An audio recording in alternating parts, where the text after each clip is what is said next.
adorable kids apparel and accessories officially licensed from your favorite HBCU. Visit hbcupridejoy.com and follow us on all social media at HBCU Pride Joy on Facebook and Twitter. Supermarket sushi, really? No. Wait, Troy, you work here? I'm never not working. Like Head & Shoulders Scalp Shield technology, up to 100% dandruff protection, even between washes. Never not working, huh? Oh, Troy, you're such a good teacher. Yeah, I know. Never not working. Never not working. Never ever not working. Are you serious? Never not working. Dandruff protection that's never not working. Head & Shoulders Scalp Shield technology. Hey, grab me one too.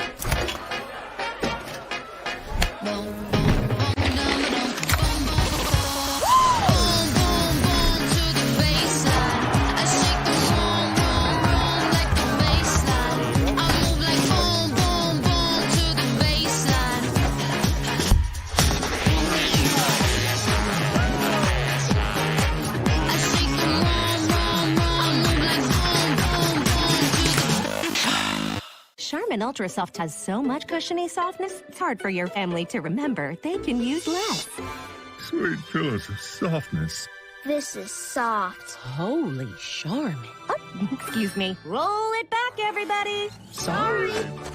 Charmin Ultra Soft is so cushiony soft, you'll want more. But it's so absorbent, you can use less. So it's always worth it. Now, what did we learn about using less? You gotta roll it back, everybody.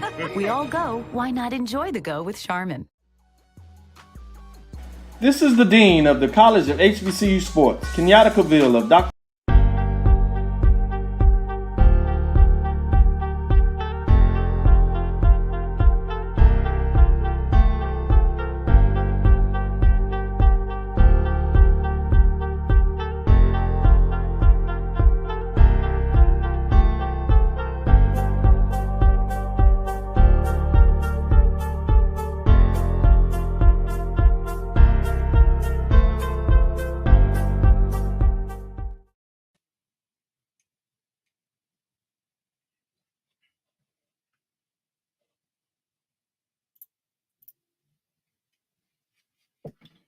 What it do, fam? Today is, what's the day? September the 18th, 2024. It is 6 o'clock. See how we doing this? It's 6 o'clock. The black people is here. I know a man probably ran a couple of stop signs, but I ain't gonna tell him. I don't know where he was driving. He was on a bicycle, y'all. So I don't need him trying to pull him over. Hey, but we're gonna do what we do to make this happen for you.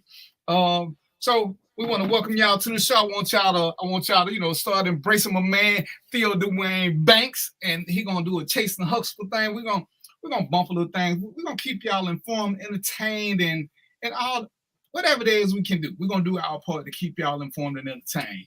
So, what's up, brother? How's a good life? Man, what's going on, Doc? I can't complain, man. Will not complain. Everything is everything.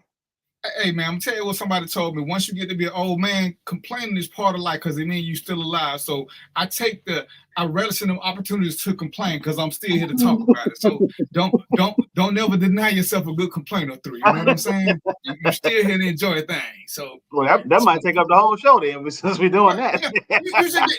You just get one in.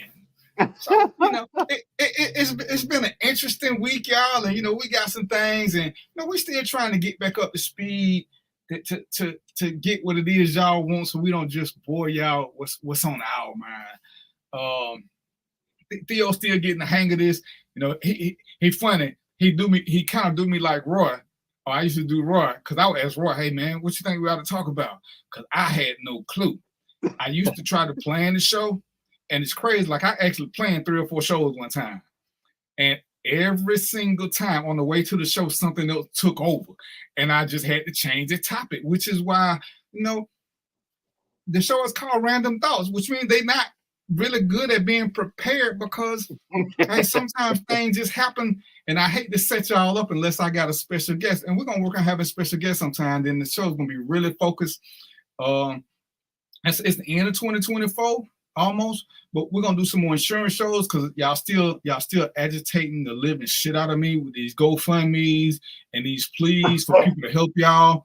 When insurance I'm here to tell you, I'm gonna get some people. Insurance is cheap, y'all. You can get for what you need good insurance for next to nothing. Big facts. I'm just saying, you can get good insurance for what it costs to Netflix and chill. I'm just saying. And y'all need to quit thinking y'all need $1 million policies. Y'all ain't got $1 million lifestyle.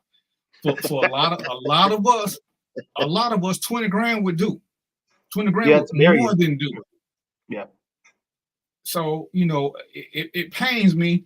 And the one good something I can say, and I guess it's a good something and a bad something at the same time, is it ain't just a black thing. Because I talked to a couple of people of non-color, and they said it's a people thing.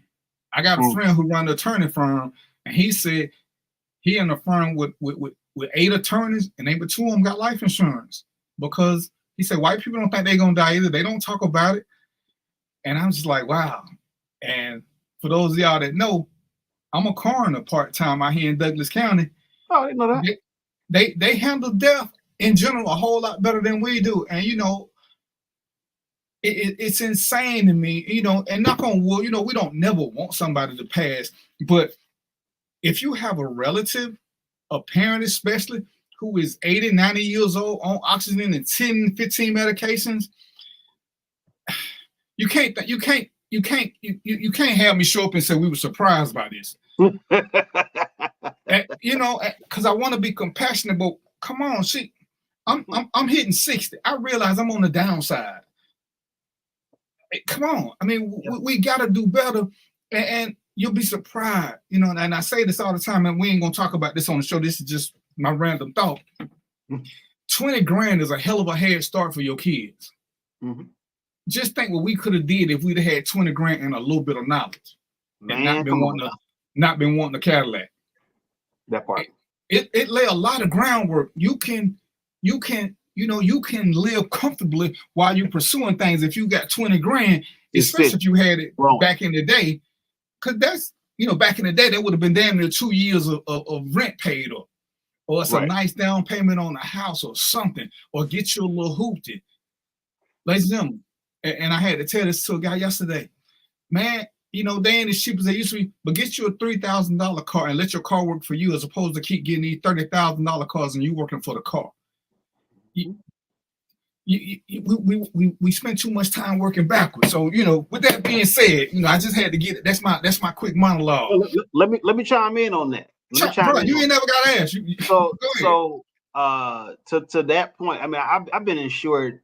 I've had life insurance for about 14 years, but my grandfather passed away in May 2019, and man, it was a lesson in how to die, because not having he didn't have everything right. We were able to bury him. He had substantial insurance, but stuff like having your beneficiaries, indicated, if you need to put it in a trust, if you have young kids, it's a range of things that we're not really people just in general, because you don't thinking about your mortality is a morbid thought to most people, and so when that happened, I was kind of witnessing that, and my mom said, she said, Philip, you went a little crazy, because I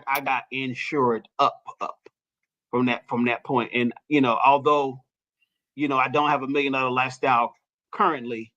My goal is to get my kids to a point where, and I said it, it's currently set up where they'll be good until they're about 45 years old, in terms of how I have it broken down and when they'll get certain payments and all that stuff.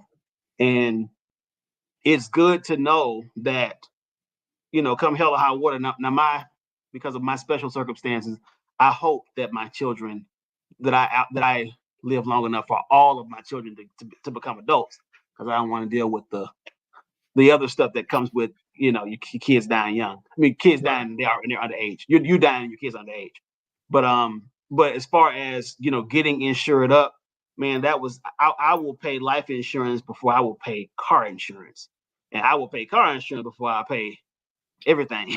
That's a whole other thing. But people, we have to it has to be viewed as critically important as any other insurance. You know, my aunt passed away last year, and she was like my mom. Like I call her my auntie sister mom. My mom and my aunts are.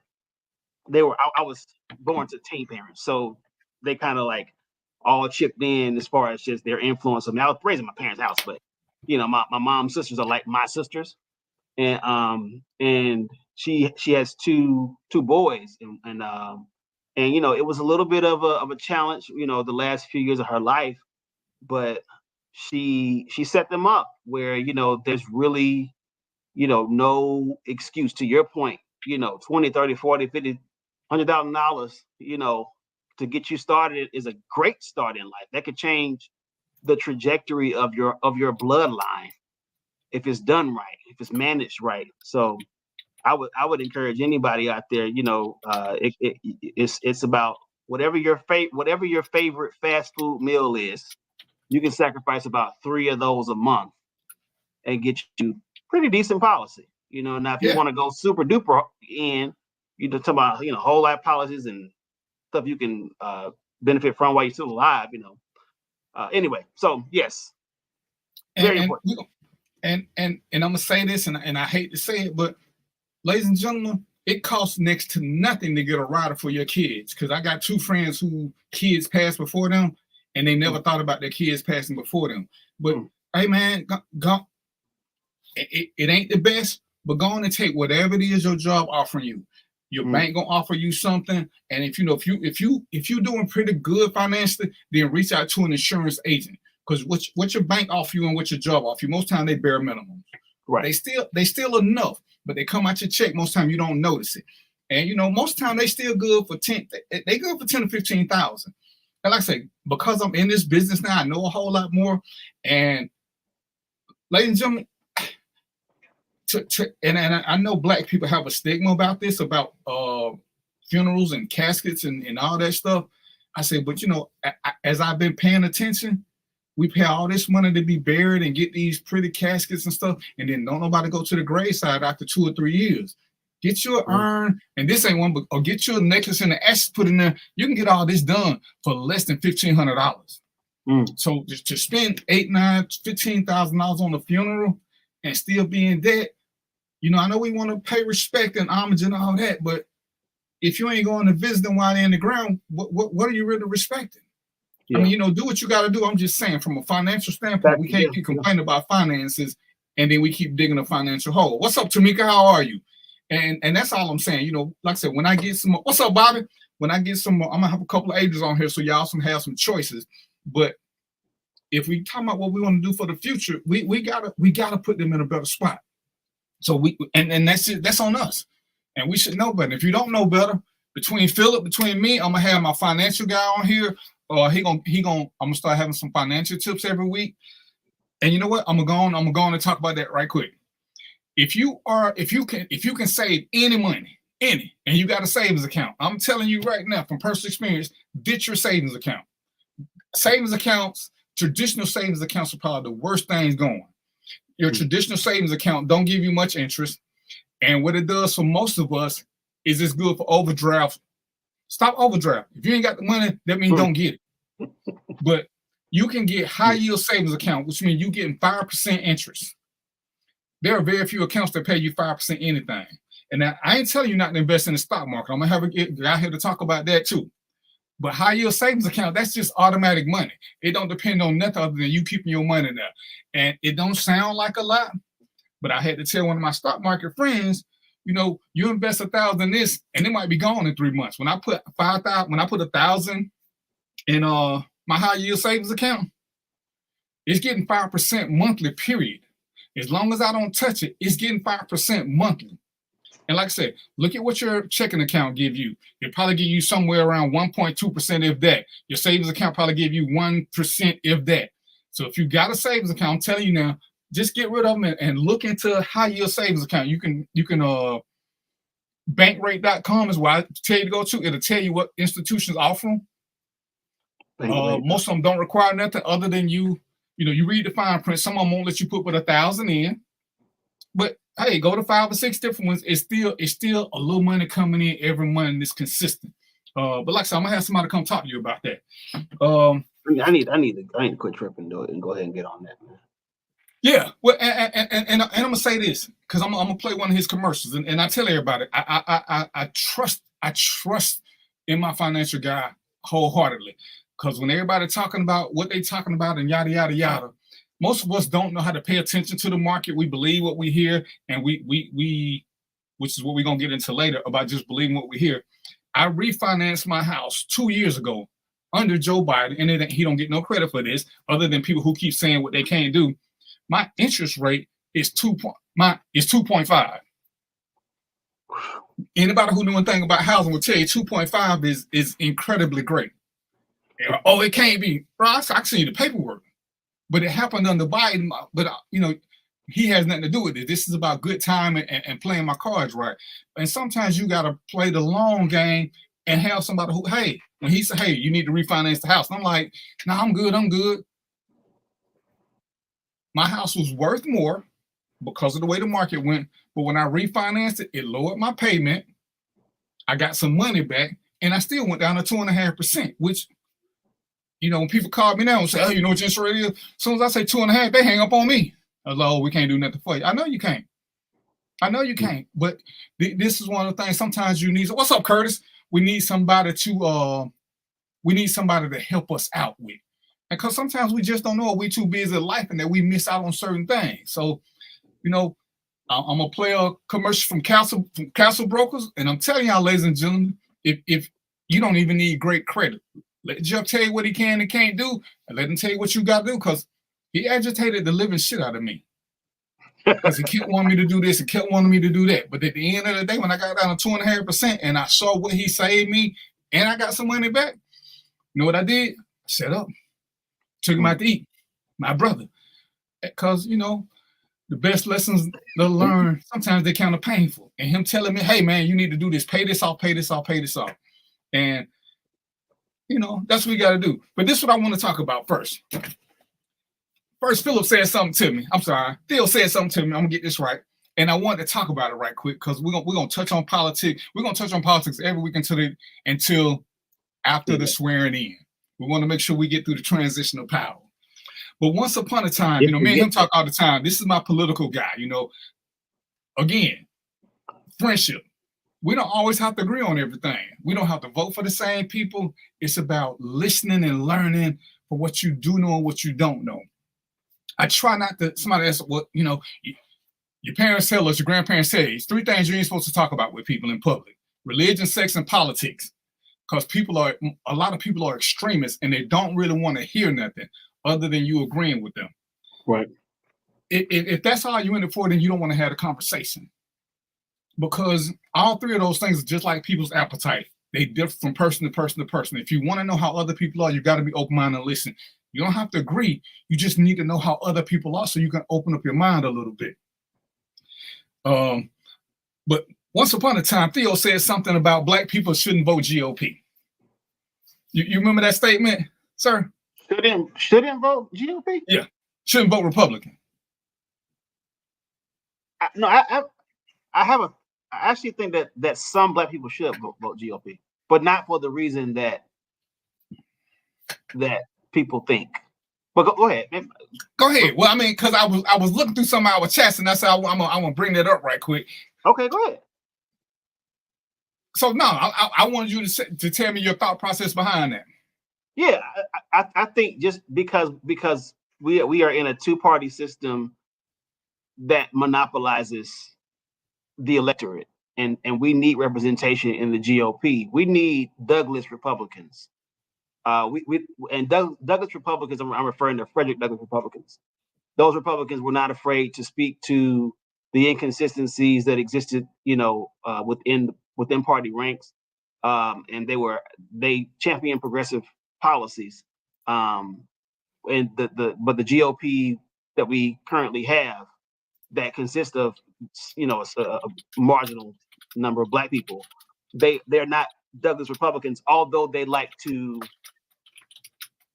position themselves as like a continuation of this tradition, this Republican tradition. So they'll say, you know, we are the party of Lincoln, but when you do a little digging, you should really be the party of Frederick Douglass, because Frederick Douglass was a Republican too.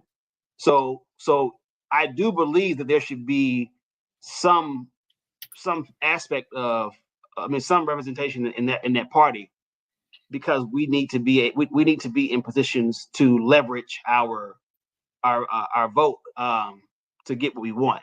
But I think maybe the point that I was making in that exchange was dealing with the status quo GOP and how black people are not, we don't have enough agency to just vote for Republican because we don't like Democrats. If you're going to vote Republican, then do it to be a change agent within that party, and do it to create leverage, to use your leverage, not to simply be a contrarian or to, you know, I don't think black people can afford to be single issue voters. Right. In the areas that the GOP, you know, are single issue voters. Like, I don't think abortion, your belief or non-belief or support or non-support of abortion should make you just become a Republican. Because if you don't believe in abortion, don't get an abortion. Like, you know, like, or if you don't believe in gay marriage, well, don't marry somebody of your same sex. So right, don't do it. Right, just don't do it. Like the reasons that a lot of black Republicans give for being Republican do not make sense politically. From a strategic standpoint, they just don't make sense. So from that standpoint, I think that may have been the context. And then also, we just don't have enough money. For me, it's like, if you don't make over $250 a year, which is what Congress said is middle class, like everything between 0 and 250 is middle class income. So and the average black household makes nowhere near that, not even the middle of that.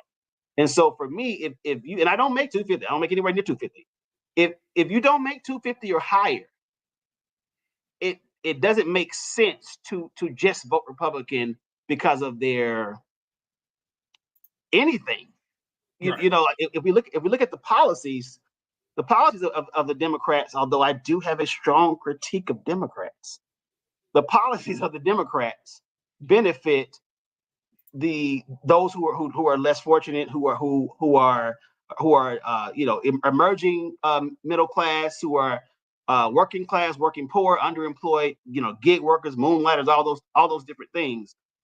And the GOP doesn't even consider that. We can't get to like the social stuff, the racial. Okay, I was just issues. We can't even get to things that affect what. Yeah, because I mean, there are some things that I do believe the GOP has an advantage on.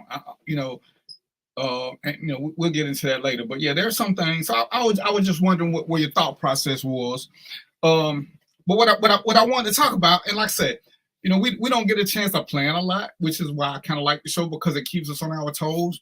And you know, one of the things I've been really agitating me as of late, because somebody tried to call me out on it, with all the things that, when you ask us what Black America needs over the past, I don't know, 10, 15 years, as I've listened to everything that we need and what we should want, I ain't never, ever. It's kind of like when one of the presidential candidates says something to the effect of Roe versus Wade has been a big topic for the past 40 years. So, you know, me being me, I put it out on a bunch of different pages because I'm 60.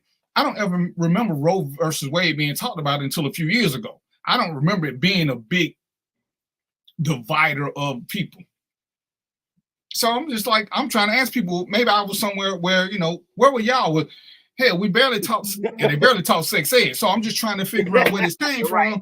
So all of a sudden, and if I remember correctly, every poll, CNN, MSNBC, Fox News, all of them said that America didn't want the ban on abortions. America didn't want America does want gun control. So I'm trying to think now, if the polls, every poll say this, they ain't even close on the two things that are bipartisan throughout the country with regular people. They didn't want the government regulating women's bodies, but they did want some regulations on guns. And these are two things that, in my world, the GOP is staunchly against, even though they keep saying they're doing what the people want. They're doing what 7 people want out of 1,000. Because it ain't. Because Fox can't even give you no polls that say people don't want this. And when I'm listening, and I listen to the debate, and I'm gonna let my expert talk about it. Yes, I'm gonna agree wholeheartedly, and I know he's gonna agree with me. Vice President Harris has not given a lot of policies. She ain't. She just ain't. And if we're being honest, politically, she ain't had to, because one dude has been making a fool of himself. So all she had to do is push his button. Mm-hmm. And if you're the leader and I can say something small and trivial and it gets you unhinged, I ain't got to talk politics. All I got to do is show that you can't handle pressure. I'm totally on board with that. It shitted us who want to know more about her policies, but it showed that he wasn't prepared to be a leader, because who gonna trust the man? I mean, it's kind of like if I'm trying to have a serious conversation with somebody and somebody called me an old fool, and then I start getting upset because I'm old. Well, clearly I'm not the person you should be listening to, because I can't stay focused. But and I'm listening now to this whole immigrant thing, and this is where I'm leading, this whole immigrant thing. And they telling us how bad immigrants are. And y'all know now, for those of y'all who don't know, I used to be a cop for 22 years. I got a lot of them on my page. I reached out to them. How bad has immigrant crime in your neighborhood, in your area where you're working? Most of them still saying it's negligible. At best, it's negligible. But they keep pushing that, and it's funny when I hear us saying it. And one guy tried to tell me, man, an immigrant took my job. They hired him because he'll work for less. And I said, well, what's the company? See, if that's the case, you got a lawsuit. But you won't admit that you lost your job because you wouldn't go to work. See, an immigrant didn't take your job. You wouldn't go to work, so they hire somebody who would.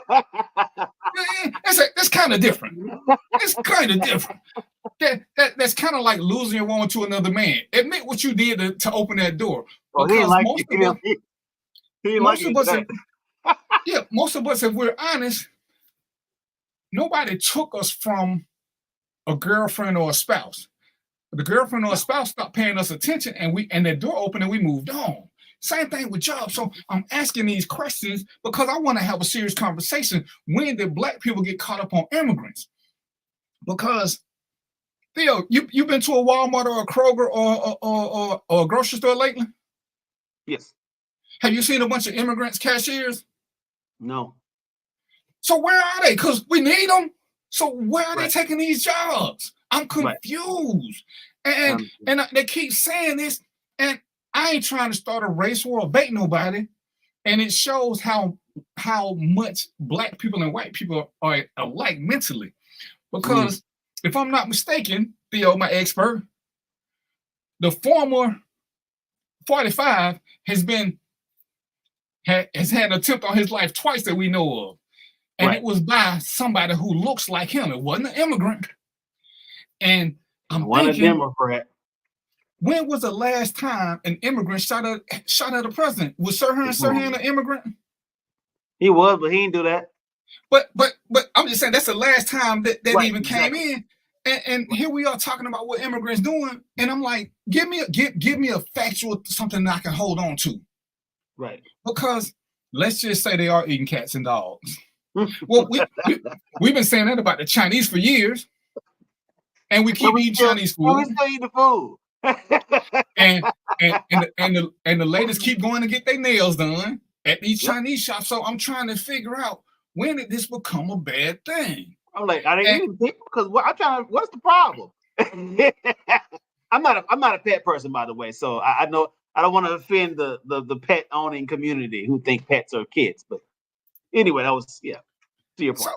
So, but it's like, how are we letting them tell us that immigrants are a bigger threat? And under 45, his own people said the biggest threat to American democracy was white Christian nationalists. That ain't changed. That ain't changed. Every time we have a school shooting, and we have had quite a few. We have had quite a few this year. And I'm looking for the white Christian. I'm looking for the immigrant who did the school shooting. I'm looking for any immigrant that has committed mass killings. But they the threat. They the threat that people keep telling us about. And I ain't found one yet.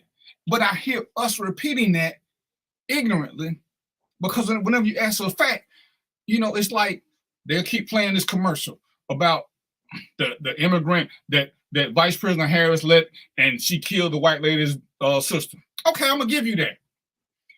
But if you're in Georgia, and it just came out yesterday, I think 2 women have died because of this abortion ban. So who are we blaming for that? Because they couldn't get proper care, because they had miscarriages, but there was still a heartbeat, so the doctors couldn't perform an abortion. Who is that on? So when we're repeating stuff, and it sucks that me and Theo are men, and I wish I had a woman on the show right now, but he knows this. Who gets the least amount of medical care during pregnancy? It's Black females. They get the least amount of neonatal care, prenatal care. They get the least. So this is a policy that affects us directly. So why are we talking about immigrants? Right. Why are we talking about immigrants that don't affect us? I'm just, because, I made the post earlier. Tell me when the immigrant took something from you, whether it was your spot in line, whether your spot at the red light, your loan, something. I need some real stories, not some stuff from Fox News or CNN. I need to know when it really happened.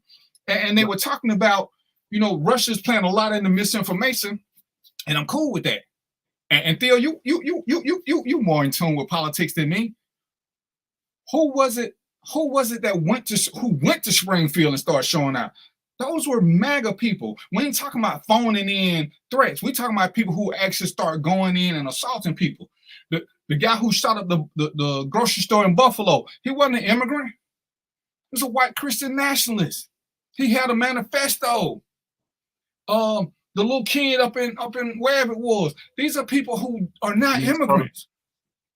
Riddle House. Yeah, Rittenhouse. Yeah, Rittenhouse. Right. What the Ahmaud Arbery? That wasn't about immigrants. That was about white people who felt the air superiority. And Theo said it last week, and he's probably said it before. Everywhere that they go, we start losing stuff. I forgot the direct quote. Where there are white people, there's oppression. There's black oppression. And ladies and gentlemen, I really don't care who you vote for. Have your own thought process. But this is all I'm gonna say. There are some things that Theo has said that made me change my mind, because he gave me somewhere to look. Because don't get it twisted. We're gonna all think what we think, and some things we're gonna hold on to because protective cognitive identity, I think that's what it's called. When you can't accept certain things, because it means you got to accept that you're a fucked up person.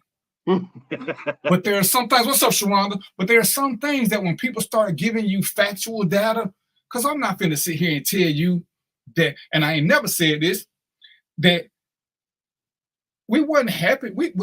I can't say nobody was happy under Biden. Yeah, Biden was a rebound. Biden was the best way to get over somebody is to get under him. He was the political version of that. It's like you were never here to serve 2 terms. You were only here to stop the bleeding. You were only here to put this sick dog to sleep. But yeah, and if we are honest with ourselves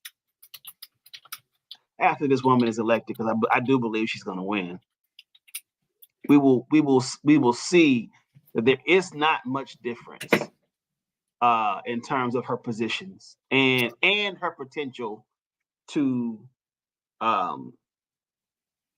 deviate from whatever her original position is on a particular topic. But I think it's whenever I hear Black people talk about immigration, it's like it's something just goes off in me. I'm like, have you not read what they did to immigrants while they were in the throes of Jim Crow? Like to take on the mindset of a colonizer toward immigrants, when we know that right alongside, the 50-year period where over 3,000 Black people were lynched, that they were also discriminating against Italian immigrants and, anybody, they made them white later on, but anybody that wasn't a, purebred American, they were saying you don't apply for these jobs. They were calling them dogs. They were, in some cases, being violent toward them. It wasn't until white people realized, hey, these Irish folk, they look like us. These Jewish people look like us. And so, then they kind of just became white. But I don't understand how where the disconnect comes in when I hear Black people, when I hear immigration being like the reason. It's almost like a surefire way to determine if somebody has really dug a little bit deeper about like this, like they're like where they stand on a particular on this politically. Like how did you land at immigration when there are so many other issues that you could have landed on? And I think it kind of speaks to this idea that we have to move on. We have to move away from this idea of symbolic change, or change, or people that look like us, us kind of assuming that they have our interest in mind, and that they're going to kind of advance us and advance an agenda that we might support. We have to reimagine what that's like, and we also have to challenge our own internalized anti-Blackness that says, I would choose someone who is not who is using a different version of xenophobia to appeal to me. Like he's not drilling down on this anti-Blackness stuff because he knows he needs, Black people are kind of, teetering. A lot of us are, and comparatively we're not actually, but it's enough of us that are kind of teetering where he can't go hard at Black issues. So he's just presenting this other issue called immigration, and he's dangling it like red meat. And like some Black folk are falling for that. And it's like, come on, man. Like it's the same formula. It's the same formula. The best way to kill a man is to make society think that they are unable to be educated, unable to be reformed, unable to produce, and then voila, you just kill them. And so it's interesting to see some of us take these positions that currently exist, like they currently exist to deny us opportunities, to disenfranchise us. And I think you said a lot last week, and I don't think you remember how impactful what you said was. Some of us are identifying, and I ain't gonna put this on everybody because I don't know everybody, but a lot of people who I see identifying with and we're gonna just use examples as they are. A lot of men who are against Harris are afraid of Black women rising up, and I don't know where y'all been because they've been rose up long time ago. And I don't know why we feel the need to control them, but they feel like Black women are going to be out of control. And if that's your mindset, you can't push that on me because for those y'all, if you pay attention, again, I didn't endorse her when she was the first choice of for vice president. But going on what I know now, I'm not endorsing her because she's Black. See, and it's almost like parallel. Whenever you talk to people about sex, and I'm going to go back to the topic, and you talk about not being in a committed relationship, the first thing they always talk about is diseases. what that tells me is that you don't use protection, but you can't push that on me because people can sleep around and use protection and diseases ain't an issue. So when you start saying, oh, you just doing it because she's black, well, where in anything that I said that I was doing it because she's black? See, you're doing it because you're not voting for her because she's black. You know, a guy told me, you know, like I said, and on this show, I've spoken well on Trump if we're factually doing things, because factually, I can't say he ain't done nothing. He has. And someone say, oh, you just don't like him. You wish he had got killed. Right? Show me where I said anything like that. So you're projecting because you want me to hate the man. He don't rank high enough in my life to hate him. See, when he won the first time, I was one of the ones who lied and said I'm leaving the country because I'm not. I'm an American. I don't care what y'all think about it. I ain't leaving. I got rights. He can't take them from me. See, this is where we get so caught up in it, where we don't want to hear what the other side is saying. I have friends, real friends, who support him. I will listen to why. It ain't gotta make sense to me. Truth be told, they don't even have to tell me why they're doing it. It is their right to pick whoever they want to. Yep. So just because I don't agree with it, they don't have to agree why I'm picking who I'm picking. This is why they tell us not to have these conversations, because people get too impassioned and everybody want to be graded on the, oh, I'm my own person. Well, if you're your own person, why do you need a fan club to co-sign your BS-ery? Oh, you just doing this. All kinfolk ain't skinfolk. Well, you ain't never heard me say that, so why are you using that to me?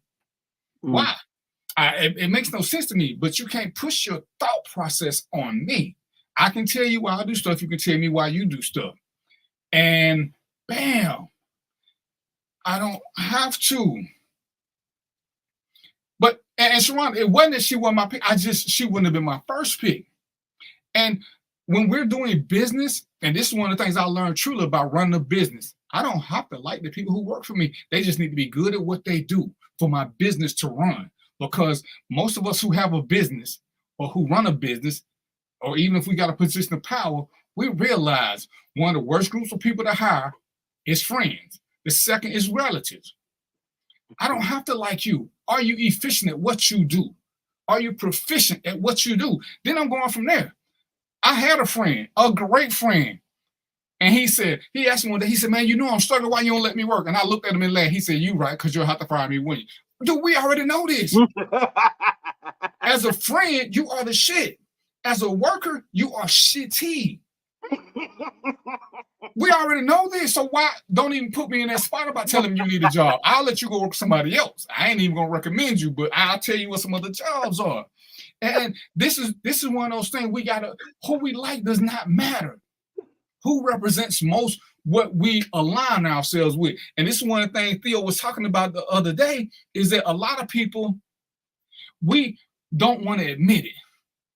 And somebody did a psychological breakdown. A lot of black men, and it's especially black men, we like the power and the balls that Trump exudes. Well, he don't give a fuck about people. We like that. We gravitate toward that because they don't know a lot of his policies. They like what he does, and he does it without being apologetic. I ain't got no problem. That's why hip hop loved him.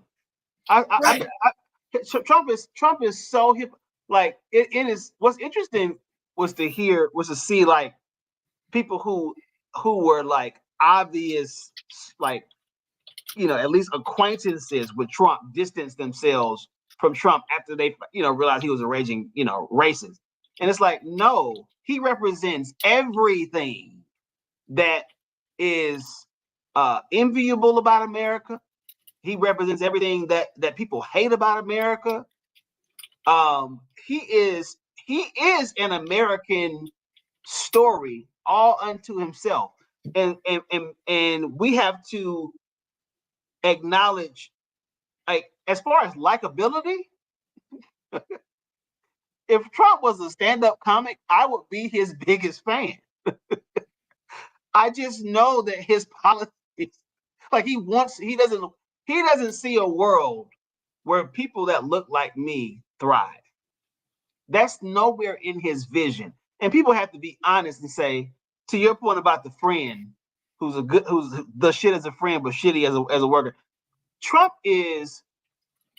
It's like the OJ factor. It's like nobody really, we don't really care. Like, we're not really fucking with OJ like that. but it's what this man represents. I love it that there is a name you can mention that can make white people go like this, because there are so many names we can mention that make us go like that, and it's come at the hands of them going like this. So what I love what OJ represents. I hate that he died because I just love what he represented. Now I love what he represented. He was a thorn in the side of white America. But I also know that OJ did not fuck with black people. And it's okay to say I like them, but they're not good for this job. Right. I think Trump is probably he has a unique kind of charm that I could see how somebody could go into a boardroom with him and come out like, oh no, Trump's a good dude. Like I could understand that he has it's a unique kind of charm, but that's where having a political position comes into play. That's where that is where having your own personal agenda, your own personal vision for how you want your life to go and how you see yourself within the context of the American empire comes into play. Because when you're principled, when your views are wrapped around a set of principles, whatever those principles are, you can go into a room, chum it up with Trump, and then when you go into that ballot, still vote your interest. It's and I don't know why. I don't know what the snag is with non-straight white men to be just as enthralled, just as enchanted by this man as the straight white men that he appears to represent. It is this whole period is just the strangest. Everything that white people said black folks were going to do when Obama was in office, what our expectation of Obama was going to be with him being in office, they are that as it relates to this man. It is a strange, like, it's just strange to see, and it's fascinating to see, and it lets you know the importance of voter education. Just having a set of values that's based in whatever kind of information, hopefully good information, you've absorbed. I am personally, I say this all the time, I identify as a king liberal. There's a set of there's a barometer, or a thermostat rather, that my political leaning is set at, and it is set at typically what King recommended.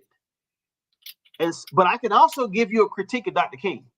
I can also tell you where his pitfalls, what his shortcomings were, and have no problem saying, yeah, you're right. He was kind of sexist. Yeah, you're right. He was, da da da da. I can do that. And it's like, we don't. Yeah, he was just a little bit. just right, man ahead of his time, and very much a man of his time. Very much a man of his time. But to me, you have to be like, I can't love anybody that I agree with all the time. That's not love. That's worship. Yeah. You will become a god to me if all I do is agree with you. And that's what we're witnessing. We're witnessing that with Trump. We're witnessing that even with Biden, even with Obama, I don't know if it's because of the advent of social media kind of, being a thing during their tenures, where it didn't seem that way, because I've been old enough to vote since Al Gore and Bush too ran against each other. So I remember what it was like before the social media age. It wasn't long, but it was probably a good decade. And I don't remember people being as And maybe this is just because so much crazy stuff has happened. I'm just being a prisoner of the moment. But I don't remember people being as like religiously dedicated to these figures. They were more so like, hey, I am a neo-conservative, and however we get this agenda accomplished, so be it. You know, a la, you know, Bill O'Reilly and Sean Hannity. But I don't remember this worship of people that we have experienced in the social media era of politics, and it is detrimental. It is more detrimental to Black folk who need real economic prescriptions. We need real policies. We don't have time to make, like, save that for your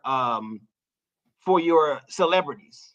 But like people like Obama they should not enjoy the protections of a celebrity, because their role is too consequential in our lives.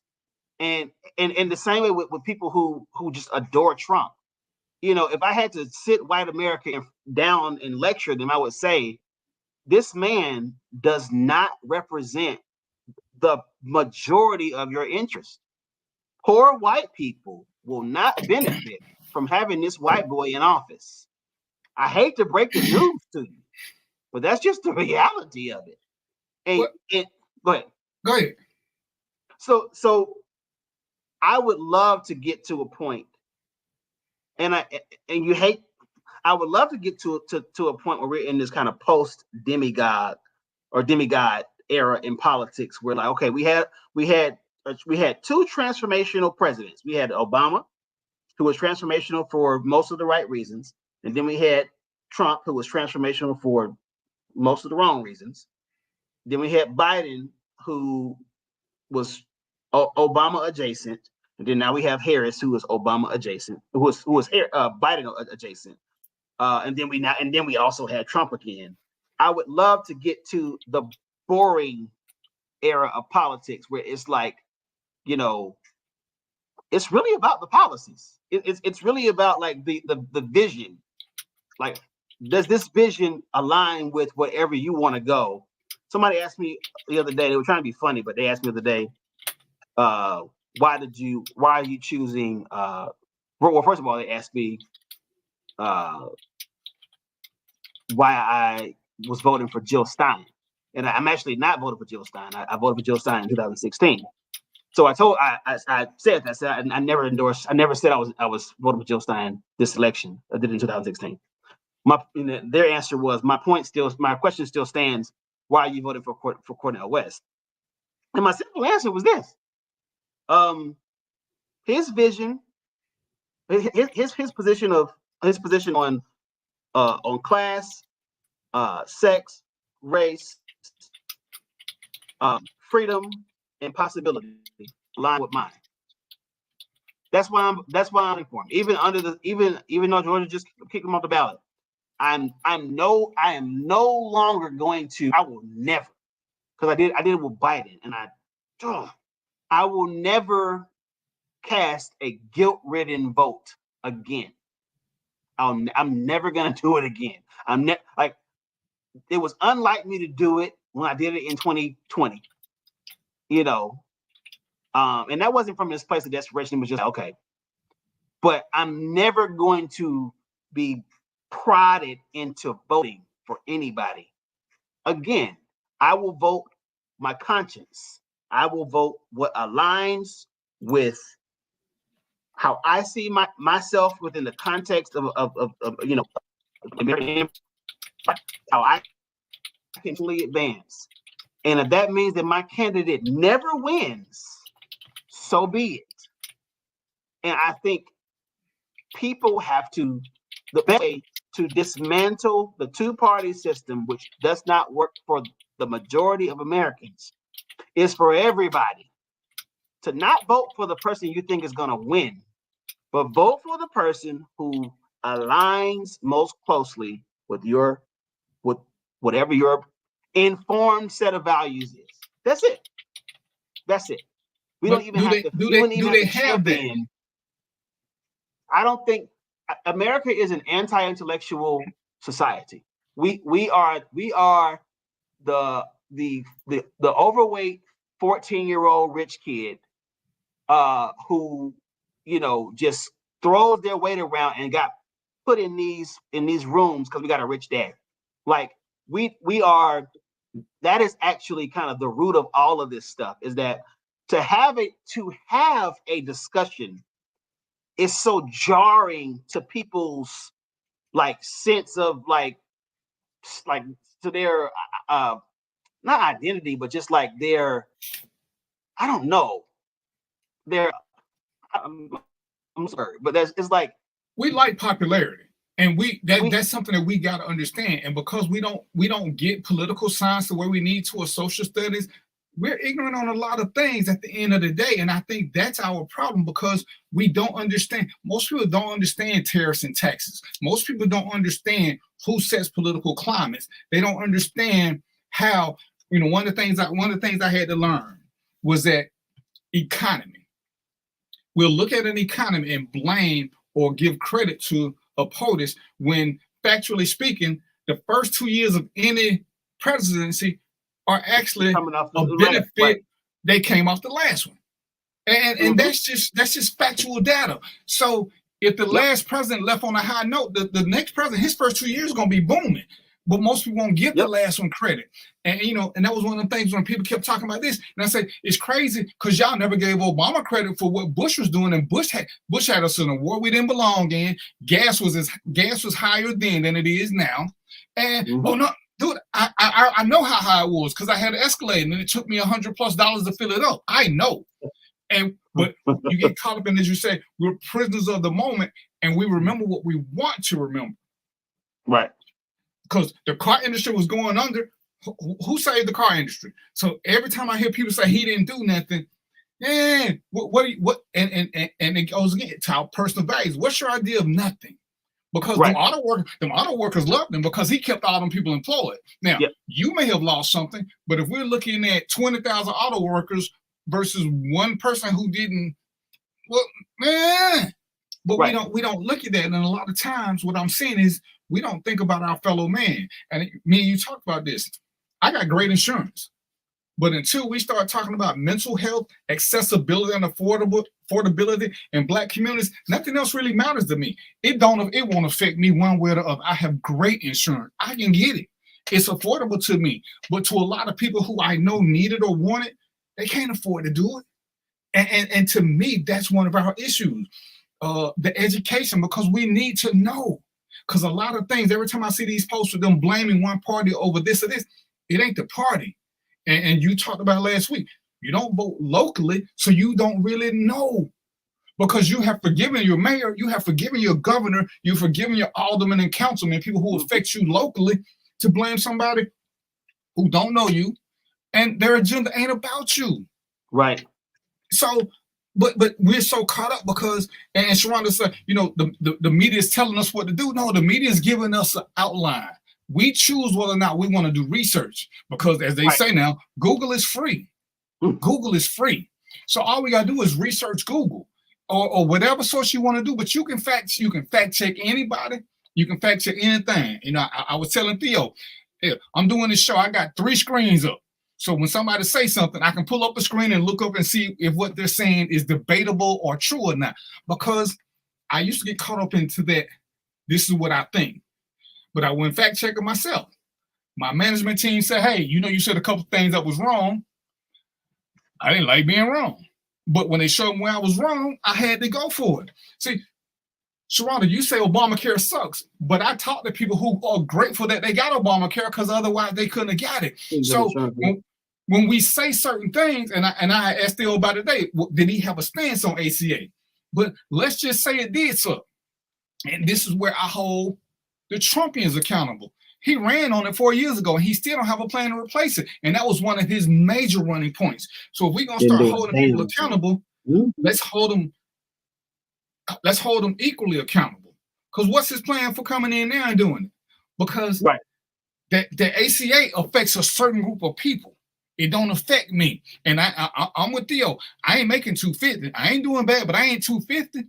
But for for the people who got grandparents or the people who didn't have careers where they got a pension or the ones who are living strictly on Social Security. What are they supposed to do? So where is it when we say this? What are we basing this on?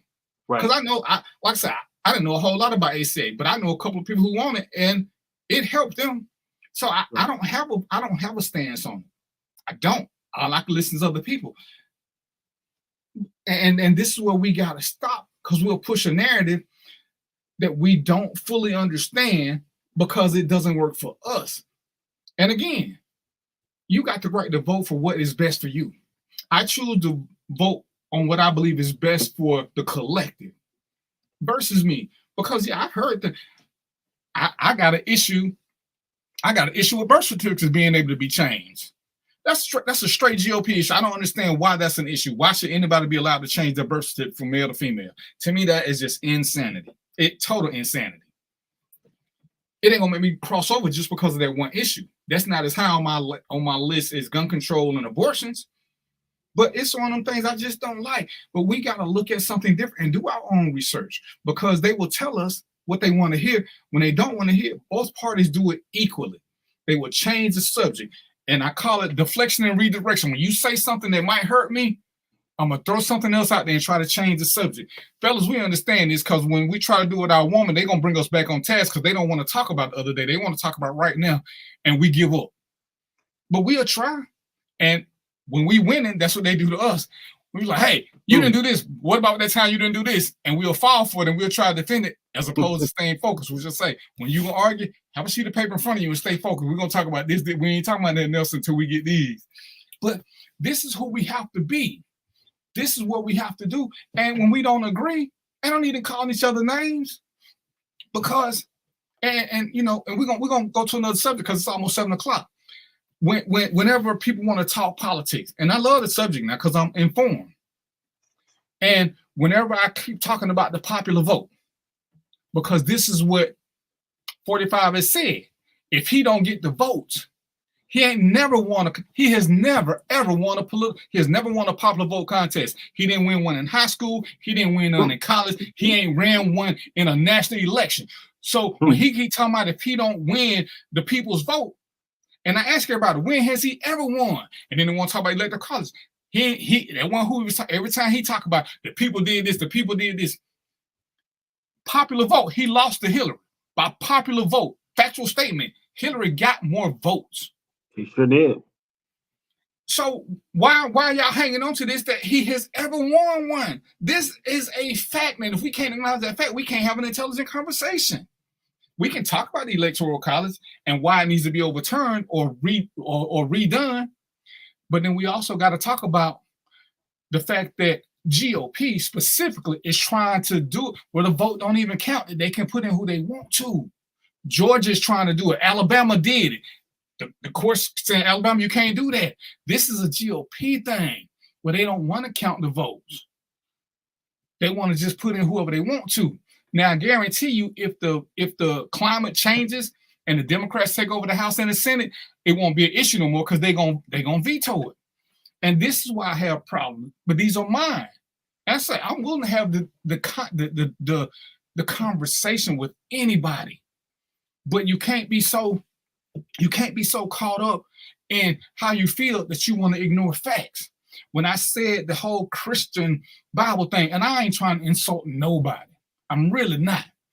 But for those of us who are of an age where we grew up with a white Jesus, where he was over the mantle between that wooden fork and spoon, you can't go back and hate your mom and your grandmama because they're the ones who misled you. See, that protect and kick in. You'll blame the white man for something, but the white man one who put that blonde hair, blue-eyed dude over that mantle with that wooden fork and spoon. But we can't hold them accountable. And sometimes we don't want to admit who was right and who was wrong. They did the best they could under what they knew. We can do better. There's research, there's information out there, and sometimes this is a sign of growth and maturity in my world. When you know something in your heart of hearts and you have to accept that what you know ain't right and you have to adjust. And it's like, damn, I got to rethink my whole shit. It's like we talked about the start of the show with insurance. We cannot keep evading to talk about death when that little contribution called life insurance can change a life. Once we become informed, as G.I. Joe say, knowing is half the battle, and knowledge is definitely power. That's why I talked to Theo. He way younger than me, but he had me looking up shit I ain't even know he telling me shit. I'm like, damn, this young brother is the truth. Let me get with him. You know, I had to argue with somebody about Roy Barnes, and it might have been what's the governor's name now? Brian Kemp. Kemp. And I think because Roy Barnes was before Kemp, right? Yes. Roy Barnes had made a statement about colored people. Oh my God. And the colored people went ape shit mad. And I was like, why are y'all mad at him? When you have an organization, the NAACP, that stands for the National Advancement of not crooked people, not charcuterie people, it stands for colored people. So he spoke in the language that we have put out there. Now you mad at him for saying colored people? To me, that was insane. It's insane. He then denounced the NAACP. You can't have it both ways. We can't be sensitive to something, but it's our leader. It makes no sense. And we have to start looking at life logistically. Everybody swear they non-emotional. And I'm gonna call y'all out because you're lying. As soon as you go to the name calling, you have proven that you're emotional, because let's argue with facts. I don't care if you think I'm a simp. I don't care if you think I'm this. I don't care what you think. Give me some facts to prove my point to be wrong. Because it's like with Theo. He said some things and he said, I think. You know what that means? That means that's his opinion. But There's some things he said that are factual. Whether I like them or not, they are factual. See, it's our opinion that people value these people because we don't have any scientific proof that, hey, a lot of guys want to be so macho that they can just do whatever they want to. A lot of dudes, whether we want to admit it or not, want to be able to go up and grab women and fondle them and get away with it. It just is what it is. When Snoop does shit, Snoop has done a lot of shit. Snoop hates black women. He has said, other than his wife, he would never ever mess with a black woman, but black women love him. Wow. But we can't disassociate because he got a baseline, and we know colored people love baseline. If you got a funky beat and a baseline, you can do whatever you want to do. Snoop suck up to Martha Stewart. Snoop threatened to have his people go after Oprah. What the hell are we talking about? Why? Snoop, you only like black women. But here we go. We got a whole group of black people that support him. We get caught up in the hoopla and not the facts. And what's going on, Ari? How you been? And this is what we got to stop doing. If we want our vote to truly count, we have to know why. Me and my buddy Sharonda disagree about a lot of stuff, and we'll go back and forth. But I know something. If I call Sharonda, she's gonna answer the phone. If she called me, I'm gonna answer the phone. We may not never agree politically, but it doesn't affect our friendship. It doesn't affect our ability to have a conversation. But now she got a couple of friends on her page. Oh my goodness. I'm surprised they ain't blocked me yet. Oh my goodness. But this is intellectual conversation. Me and Ari, I ain't never met, but I met her on another page and she said some things that worked. Some I agree with, some I didn't. And we became Facebook friends because we need to have conversations about things that we don't know and accept what we don't know and go from there. I watch Fox News. And sometimes, hey, they give me some shit. I'm like, okay, that's what's up. And then I look it up and I'm like, well, damn. Who would have thunk? Who would have thunk? Because, yeah, I'm of the right mind.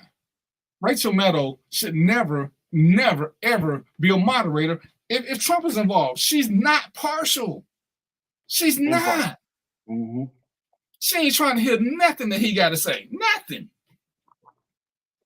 But there are moderators who are partial.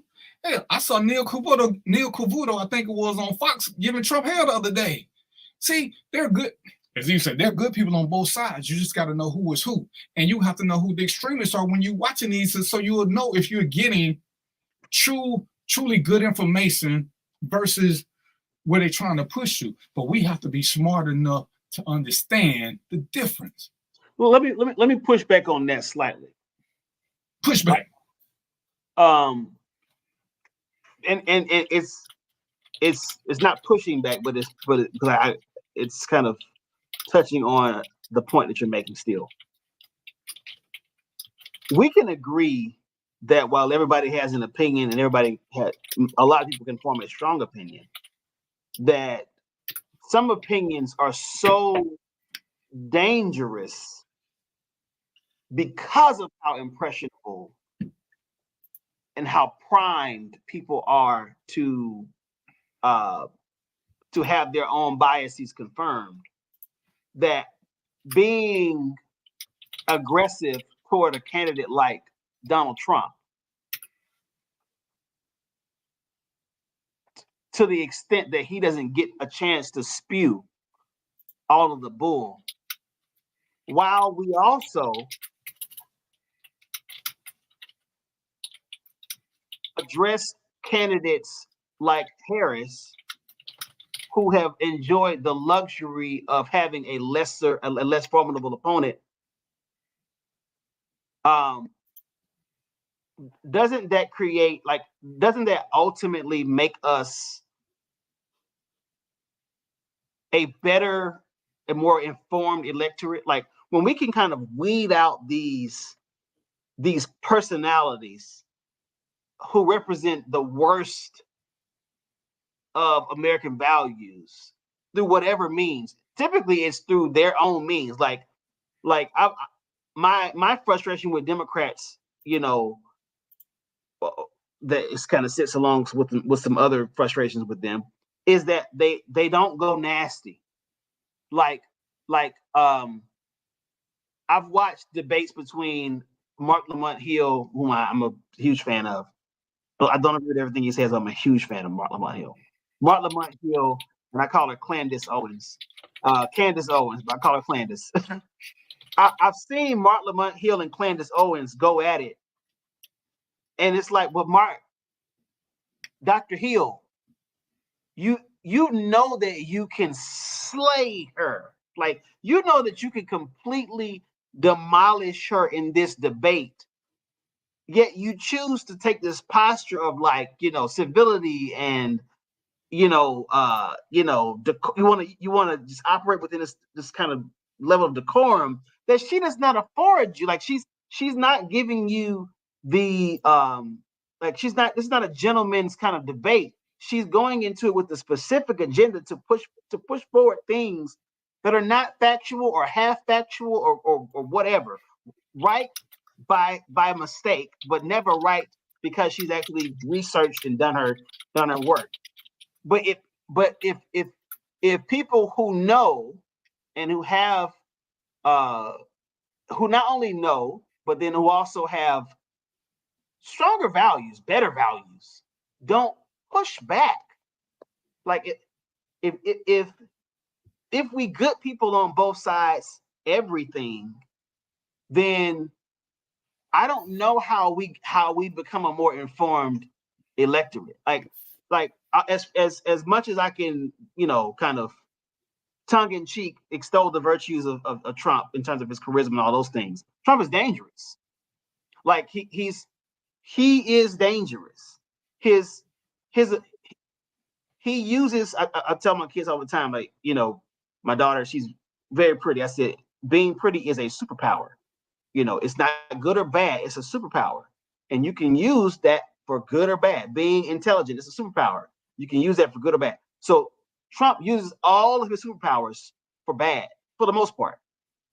We don't need really good villains. Like, everybody thinks, for me, I would say this, Joker is probably the most, I love Joker. But Joker shouldn't be running Gotham City. Like, at the end of the day, like, Joker is a sociopath. Like he's a serial killer. Like ha funny, but he also kills people. And so it's like, when when do we decide to righteously get in the mud with them people? We don't need good people. We go high. I believe it when they go low, kick them in the teeth. We don't need good people. We need informed people, and I think that's what a line of demarcation is drawn. Because too many times we look at somebody and say, "Oh, this is a good person. That's a good person."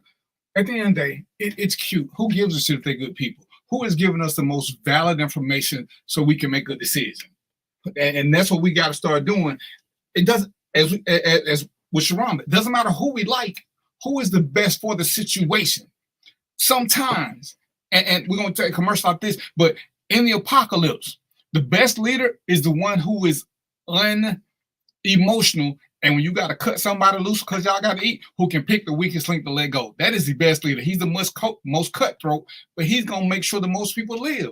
We don't need the emotional person. Oh, no, we're going to keep bringing them so long. Well, them bears and shit is catching up to us. You keep dragging them behind, you get to stay with them. And we have to know what it is we need at the time. And we need logical, informed people who can help us make a better decision, not necessarily a good person. You're a parent. I'm a parent. Every decision we make, we try to make it for the good of our child. Yes. But if they don't understand why we're doing it, it's really not for the good. We're imposing our will and we're denying them a chance to learn. Because most stuff we did, we learned from experience. We're denying them an experience, but we're good people because they believe we love them. But what parent ain't made a mistake? We've all made mistakes, and we keep parenting. So we got to right is right, truth is truth, and that's what we have to start doing. We have to stop worrying about who's a good person, because good people will misinform us quite a few times. So we're gonna take a quick commercial break, then we're gonna come back with something else. But as my guy Acho said, I'm loving the conversation. But I got in trouble last week for not showing no commercials, so we're going to take a commercial break and we'll be right back, y'all. Don't go nowhere. I love Atlanta, a city in the forest. Hi, I'm Jeff Cleveland, seasoned loan officer in the Atlanta market. And whether you're buying a new home, refinancing to do debt consolidation, home improvements, or just to lower your payments, give me a call. I'll ensure that you're treated with dignity and respect, that you're informed throughout the process, and that there are no surprises at closing. Give me a call and let's get started.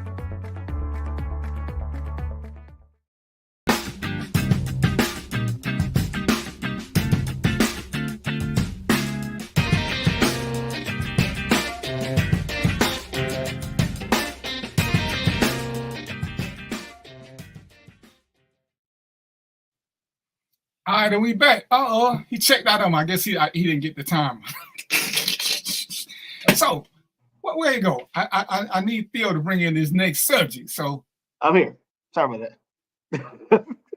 See, hey, that what happen when the folk be knocking at your door. You got a black everything out, but I ain't gonna say nothing about nobody. Cause hey, this is my brother, so we're gonna keep it rolling. So go ahead and bring us in on this one, sir. So, let's do a little trending topic. It's a lot to trend and it's a lot. But I wanted to talk about this Shannon Sharp issue, but from another angle. Everybody knows Shannon Sharp, had this gaffe, this not even a gaffe, it was just whatever, mishap, allegedly. When he mistakenly went live and he was recorded,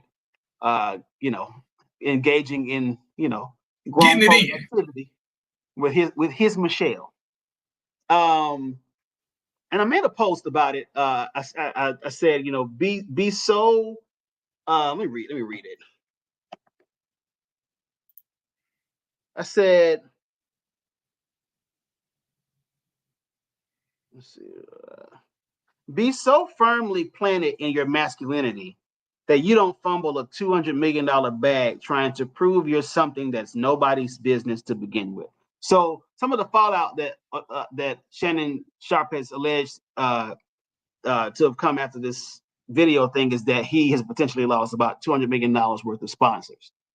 And of course, there's been all this conjecture surrounding his sexuality, and he's seemingly taking it on the chin and kind of like just kind of taking it in stride. But then we have this video that comes out, and then now we have to deal with some things, right?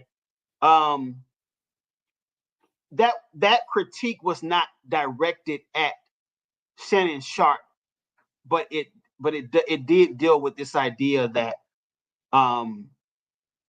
that men and Black men in particular, we are so we have experienced dehumanization on so many different levels and in so many different ways. Like of late, it is whenever there's a Black male celebrity, his sexuality will at some point be questioned. Denzel's sexuality was questioned. Like Barack Obama's sexuality is questioned. Dr. King's sexuality has been questioned. Malcolm X's sexuality has been questioned. We could a range of people. We can't even get into R&B artists. There comes a point in when a Black man reaches a certain level of notoriety where his sexuality becomes center in these conversations. And although we kind of say it doesn't matter, like if you're gay, just be gay. It absolutely does matter to most people, and not because it should matter, but because in our we have been so inundated with these white supremacist ideas that anything that deviates from our quest to be seen as human, to be seen as equal, we reject we reject wholly. And I think in the case of Shannon Sharpe, that's just another example of a Black man who was probably generally comfortable with in his skin. He's probably not the type of Black man that's like out there. We all know brothers who like, you be out somewhere with them and they gotta always prove, their prowess and all that stuff. He actually is probably a very chill guy. He strikes me there. So you say we're much, we had a large age difference. My parents are your age, and my parents were young when they had me. So so Black men from your generation, which is kind of like I'm at the very, very, very tail end of your generation. I'm Gen X adjacent, but I'm a millennial. Y'all carry yourselves a certain way. There's a coolness, there's a calmness, there's just an assuredness about Black men in y'all's generation. Shannon Sharpe is in y'all's generation. You don't get. I think Gen X men, Black men, are the beginning of like the Renaissance Black men, where we are having more nuanced ideas of what it means to be a man. I believe that Shannon Sharpe has been affected by those conversations. He's been informed. He has been he allows himself to kind of he allows himself some level of elasticity in his masculinity from the way he presents, from his. He doesn't try to be just ultra macho and subscribe to these kind of archaic ideas of what it means to be a man and masculinity. So this moment that we are witnessing represents the moment in a Black man's life where you say, I've checked off all the boxes. There's no other way for me to prove that I'm a human that is deserving of basic regard, just decent, like I've done all the things. I don't have, just all this scandal attached to my reputation. I'm a provider. I take care of my children. I'm wealthy. I have achieved the highest level of success in my profession.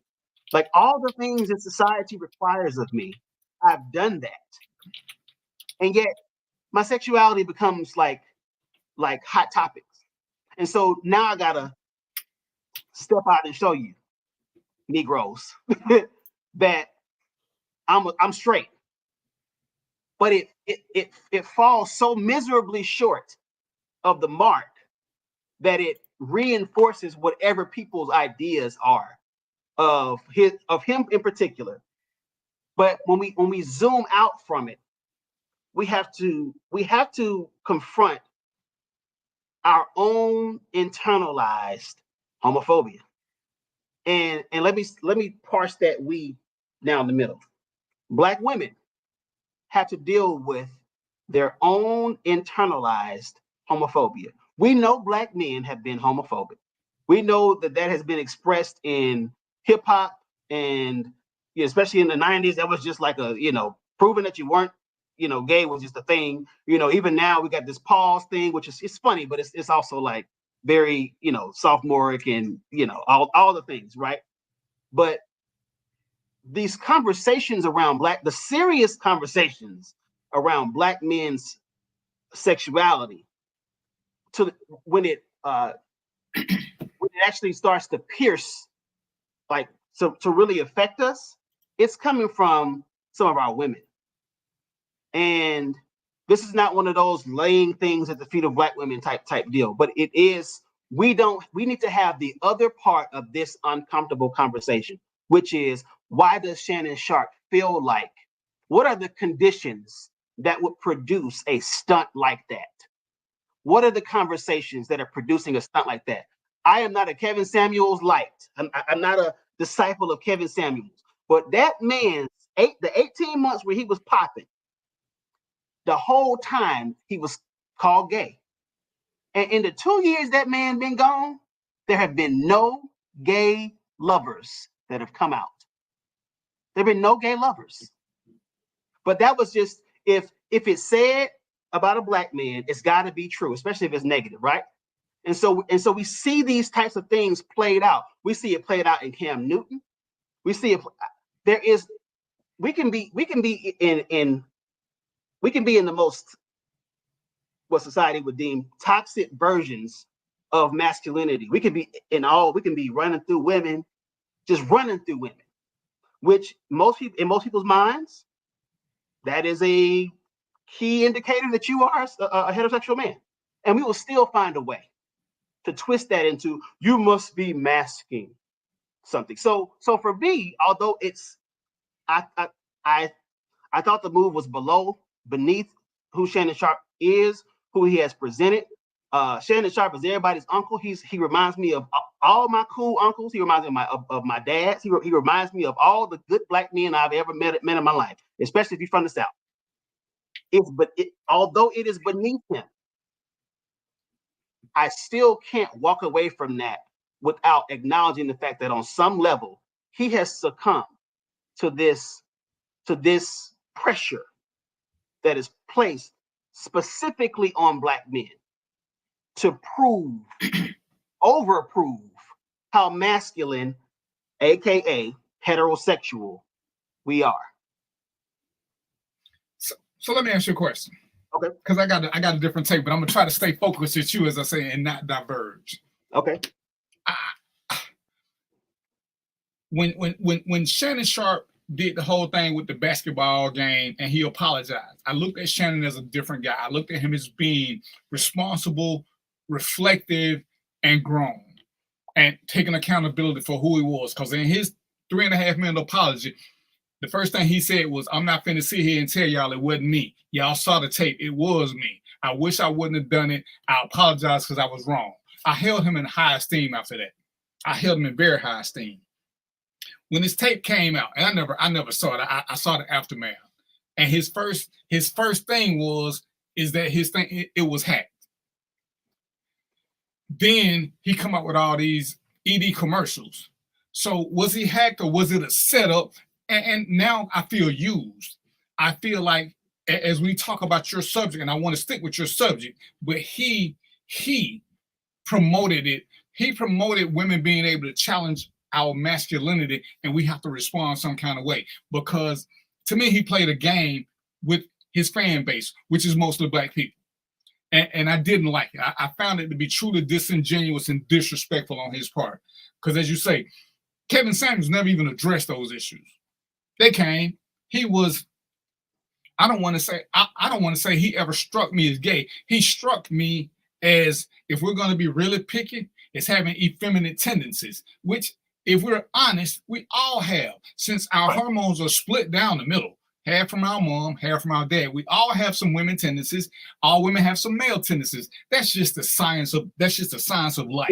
Right. Whether they're overwhelming or not is how we deal them, because we know some sensitive guys who will fight like hell, but their wrist is a little loose. The way they dress is a little different from the saggy, baggy things we would do. But hey, it is what it is. But I didn't like the fact that I thought he played us. I thought he played us for an attempt to get into ED. Because Shannon, you were on the cusp of rising. And I don't like Stephen A. Smith at all. But you can't tell me Stephen A. Smith would stoop so low to that. And I felt like it was a low stoop. And it made me start looking at him in a whole different light. Because if you knew that's what it was, then go on and play the game and joke it up and laugh it off and say, yeah, hey, I got this contract with these people. I'm going to make this money, y'all. But to sit there and try to tell us that first it was, hey, what's up, Ernest? And then here you come out with all these road ads and stuff, and bro, you playing into the stereotypes. You're making us look. You're making us look like we shuckers and jivers again. And now it can be easily questioned because you open that door for the wrongest reason. Make your money, but where's your team who say, hey, you don't want to do this? You don't want to do this. You're a rising star. You can take over in 2 years with the way you're going. People like your brutal honesty. They like the way you dress. They like it. So what does somebody think you gay? Who ain't been through that? Who ain't? Me and Theo can do a show and have 12 women beside us every show, half naked, doing Nelly dances, and somebody gonna still question our sexuality. Why would we feel the need to address that? Why? What's the purpose? What do we gain or lose by it? Only thing we lose is we lose the people who respect us because we're answering BS. You know, one of the things that, you know, before I learned to calm myself, if you ever seen my wife, you know, she got strong features, and people love to say, oh, she's a man. Well, okay, so if you think she's a man, why are you engaging with her? You know what I'm saying? I mean, once there's a disconnect and I no longer respect the person, I don't engage with them no more. And I've had my petty moments, and I've learned to let my pettiness go unless I'm just truly in petty mode, because who cares? You know, I can show something, and I'm like I said, me and Theo cool. Theo cannot like the way my woman looks. He cannot like a lot. What difference? He ain't got to be with her, and we got to learn. That's what we got to learn. Everybody got a choice. And I don't know why you picked her. And you don't have to know. All you got to know is if you don't like her, you ain't got to pick her. I ain't got to like his choice of women. I don't have to live, sleep, or eat with them. He's the only one who got to do it. So when Shannon got challenged, I wouldn't even brought it up. I would have never responded to it. It's a non-issue. And like I said, if he was trying to make his money, then bro, make your money. But I don't doubt that that was a part of his. I have definitely thought, you know, when I just zero in narrowly on Shannon Sharpe, I feel like he had the graphics and everything drawn up a week before that. But I feel like he had the t-shirts already drawn up a week before that. And that's why I think he played us. I have definitely I followed that, and I definitely have. I've looked at him differently. If I'm just going to zero in on him, actually the day before that, when he got on the chat on their live and was kind of ragging on him about being late or not being. He was late, but he was. Yeah. It was about his who he chose, how he chose to get to the studio to record or to film. And I was like, he getting a little Hollywood, you know. Because you know he's doing that, and he's doing the very thing that Skip did. And I got his explanation. I didn't appreciate that. Just on behalf of Chad, I just didn't appreciate that. And so that next incident, to me, so if I were to set my critique aside, my kind of commentary aside, and just look at the matter just singularly, it doesn't make sense that you would be so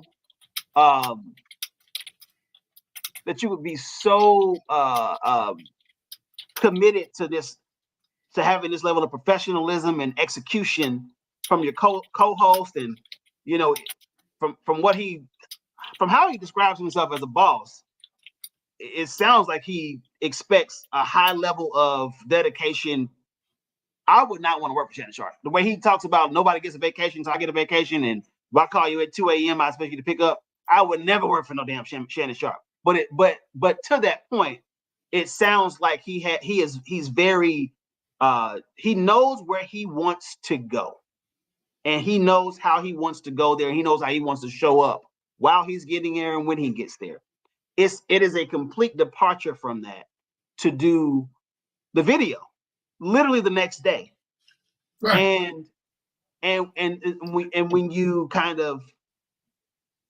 when you start out being contrite, and then now it kind of becomes like this, okay, he's leaning into it. Okay, that's fine. I've leaned into stuff said about me, fine. But then now it's like, okay, now you got t-shirts, now you got a whole roast. Now it's like day 2, day 3 of like just kind of playing it up, and now it feels like a game. I still maintain that he could have picked any issue to kind of like to scheme around and to like plot and create a PR kind of thing around it.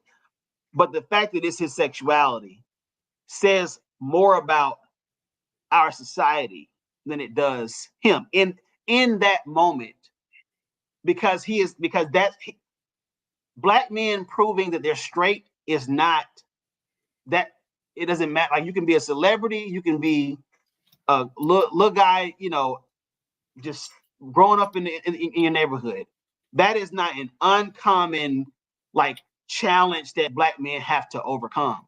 And so I definitely agree that it puts him in a different light, not in this way, like, Shannon Sharp don't give a damn what people think about him for real.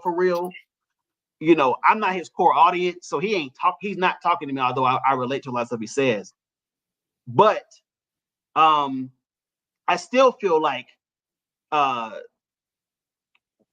there's these kind of moments put a mirror up in front of us, and there should be some issues, and we should be so evolved in terms of like how we view certain things, certain lifestyles, certain like we don't have a there's no soft guy era.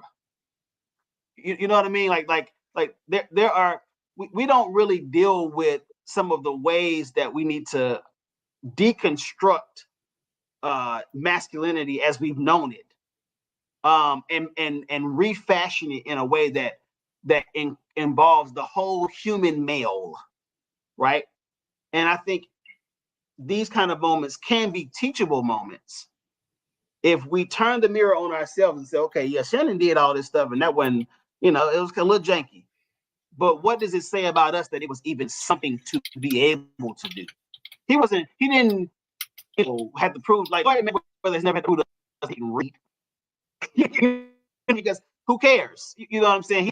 Like it's this specific issue of sexuality as it relates to black men, where we have done some of the most crazy things to disprove something that is truly nobody's business and makes no material impact on our community. Like it literally, gay been gay since gay been gay. So it really does not make any difference in terms of like, are you going to wear this? Are you going to identify here or are you going to identify there, and then like how are we going to go forward? Like there's this. We have to have a more nuanced idea of what it means to be masculine, so that we know, like when those types of issues happen, we can immediately dismiss it as, okay, this is just the PR stunt. It's just a PR stunt. And that's like it's tacky, and we move on from it. But it happens too much. Like there are too many black men who have had to overcome that narrative or even or pretend like it doesn't exist. I'm pretty sure Kevin Samuels on some level knew that was what was being said about him on the streets. Just like Eddie Murphy or Mace when he got caught with the lady guy about in 2007, and we had like it never happened. But when do we get to have a conversation around what masculinity and manhood means in the world of Black men, and what are we attaching? Like what are we attaching to what descriptors are we attaching to manhood for us to be able to show up human and still be considered manly, all the things? But you have to consider who your audience is. Me and you right here, we're both Black men. The things that have been said, even when I've been doing Facebook and stuff, when something disconcerting or something disrespectful comes to me, now I look at, is this person worth the time and energy? One of the things that my mom told me, if you don't have to live, sleep, or eat with somebody, fuck them.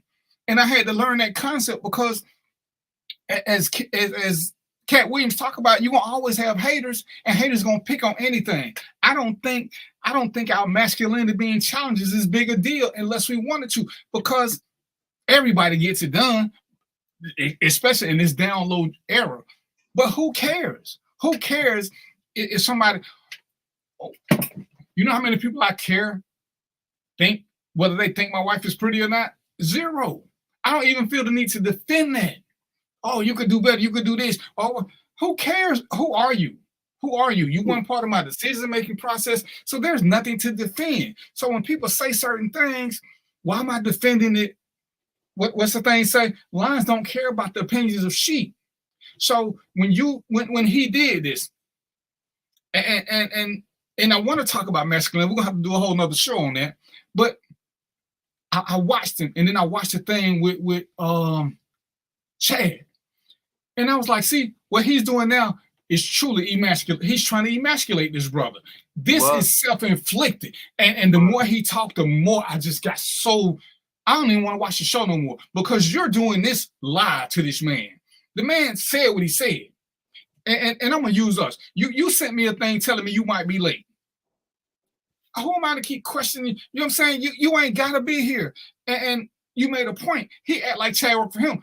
Chad was a social media professional way before Shannon. He was. Chad been doing this for a minute. And you sitting there questioning. The man told you, hey, you can check with ESPN. You can check with all these other people. They'll tell you, I ride Uber. I don't get a limo. But he's like, oh, well, I heard. So you telling me that I can tell you to answer something, but you don't believe me, and you're doing what everybody else said. You're going to believe the white man over me. I'm telling you what I do, but you're telling me somebody else telling you this. He lost so much credibility with me because Chad admitted he hit his girlfriend. Chad has been an overly honest dude, but I ain't never seen nothing where he was looking down on people in an emasculating kind of way. No. His whole thing with that, and it's like, dude, who are you trying to prove something to? Somebody specific said something to you to make you do all this. Was you trying to holler at J-Lo, or was you trying to holler at somebody and they question you, and all of a sudden now you feel the need to buck up? Because as they say in the street, I didn't see none of that. I didn't see none of that against Skip. Yeah. You shut up. You turned your back and you let him whip you a couple more times. Yeah, you left, but you was willing to sell your soul to stay on that show. So now that you done got your little status, you sitting on black people. You're the one who now you're making it easy for black people to question our masculinity, because what you did to Chad was very, very disrespectful. You was treating him like he was a little slave boy. Oh, is this what you'll do? I'm going to make him be better than he was. Come on now. And again, when you told me you wanted to do something, and I said I was going to push you, when you start talking about, and I said you ain't going to never be ready if you keep waiting on when I get all this stuff. But when have I ever been disrespectful to you in this pursuit? Come on the show with me. We're going to do this. All that ain't even necessary. That's true. It ain't even. So for him to put it out there. And man, you done had people who said things about us, and a couple of them might even hurt our feelings. But what they say, He who controls your emotions controls you. So we either logged off, let it go, or move. We did something else. You can't let that one somebody who means nothing. They ain't paying your rent. Now, when your boss tell you it's a problem, you're gonna do what you gotta do because you need that check. Because that's what we all do. But if you ain't paying no bills, why do I care what you think? And there's nothing. I heard a girl say she won't date a guy who wear a pink shirt because that mean this. You know what I said to her? Those are your choices. Who cares? Then don't they guys who wear pink? How hard is life? Just because you feel a certain way, who cares? Other than the guy who's trying to get with you. See, if a woman want to do twerk videos and come on Facebook half naked, you know what I care? I don't care. I ain't trying to get with her. So I don't need. Oh, you ain't never get a man like that. Lots of women who did that have got men. They just won't get me. But she ain't looking for me in the first place. So all this craziness that Shay did in trying to promote his brand, to me, he was Sambo. And I want to defend his masculinity, but you can't defend your masculinity by coming up with this BS commercial, these shirts, all this other thing, and laugh it off when you first came out. Oh, I got hacked. I got this. Be a man. Be a man on what you did, and go from there. I got y'all. So y'all thought I was playing. Oh, I'm beginning it in. Yeah, that was go crazy. there. That was crazy. Like, dude, you got 3 kids. Like, apparently you got it in at some point. I'm still. I follow, and I agree with what you're saying. I just wonder when we get to have this uncomfortable discussion. Like when we stop with ourselves. Let's say he never did that and he never addressed it. But we know how this stuff goes, man. Like you tell a lie until it becomes the truth. To maybe in his world it became the truth. Maybe in his world that became the truth. And depending on depending on who your audience is, certain truths can impact your life, your lifestyle, your livelihood. And I certainly wouldn't advocate for him to do what he did. I don't think that. So Shannon Sharp's wheelhouse is like sports journalism, and then some form of like traditional journalism. He is not dedicated a certain amount of time to to issues of sociology. If I were him to address that, I would bring somebody on my show who could really unpack that. I would bring God rest her soul, a Bell Hooks onto my show, or Bart Lamonio, or somebody who can really help us to, okay, y'all been saying this man gay. Y'all been saying I'm gay. I'm not gonna deal with it. I know what I am. I know what I'm not. But let me turn the mirror on y'all real quick, because I ain't the first man, black male celebrity this has happened to, and it's kind of swirling conjecture is happening to. So let me bring somebody on there that can really help us deal with the psychology of this. Why do we go there?